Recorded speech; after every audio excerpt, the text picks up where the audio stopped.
شايفين الدوريس عملنا منه حجمين، ده الحجم الكبير وده الحجم الصغير، وده بقى الاصغر منه. شايفين حاجه كده اهو. وطبعا كلنا سمعنا صوت القرمشه فعلا تتحدث عن نفسها.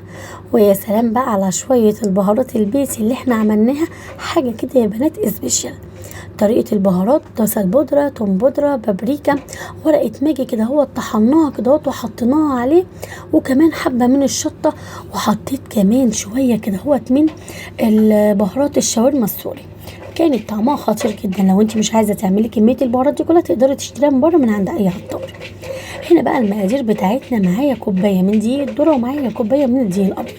والبهارات بتاعتنا: كاري وكركم وبابريكا وسنه صغيره جدا من الملح والبصل بودره وتوم بودره. هنبتدي كده نحط الدقيق الابيض ودقيق الذره الاتنين مع بعضيهم، وهنقلبهم كويس جدا مع بعض. وبعد كده هننزل عليهم بالبهارات اللي هي عباره عن بصل بودره وتوم بودره وبابريكا وسنه من الملح وكاري وكركم، وهنقلبهم كويس جدا. وهننزل عليهم بكوبايه من الميه.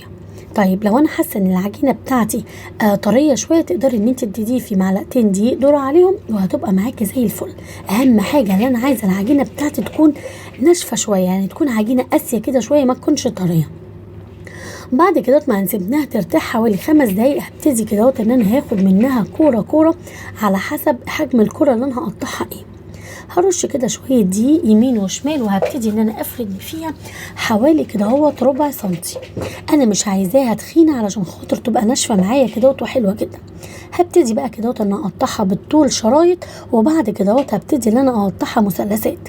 المثلثات هنا بقى دي حريه شخصيه، حابه تقطعيها مثلث كبير، حابه تقطعيها مثلث وسط، حابه تقطعيها صغير، انت حره.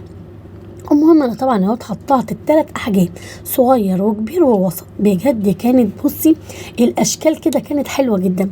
عملت لهم ايه زي ما يكون اكياس كده، الكيس ابو 5 والكيس ابو 10 والكيس ابو 15. انا ظبطتهم ودلعتهم. اهم حاجه الحجم بتاعك زي ما انت ما شايفه كده تكون رفيعه جدا. عندي هنا بقى طاسه، بس لازم الطاسه بتاعتك تكون صغيره عشان خاطر ما تاخدش معاكي كده زيت كتير. وهبتدي ننزل بالدوريتوس بتاعنا. في خطوه نسيت جدا ان انا اقولها لك، ان انا خرمت الدوريتوس بتاعي قبل ما اقطعه، لان كلتي لو ما خرمتهوش هيفنش معاكي ومش هيبقى حلو كده اهو. بعد كده ما خلصنا الكميه كلها، اكيد طبعا انتوا شايفين الشكل عامل ازاي، وسمعتوا القرمشه في اول الفيديو. والبهارات بتاعتك لو انت مش حابه تعمليها في البيت، تقدري تشتري بهارات بطاطس تحطيها، تقدري تشتري اي نكهه انت حباها من عند العطار، تقدري انك انت تستعمليها. ومن الفيديو ده للفيديو الجاي هسيبكم في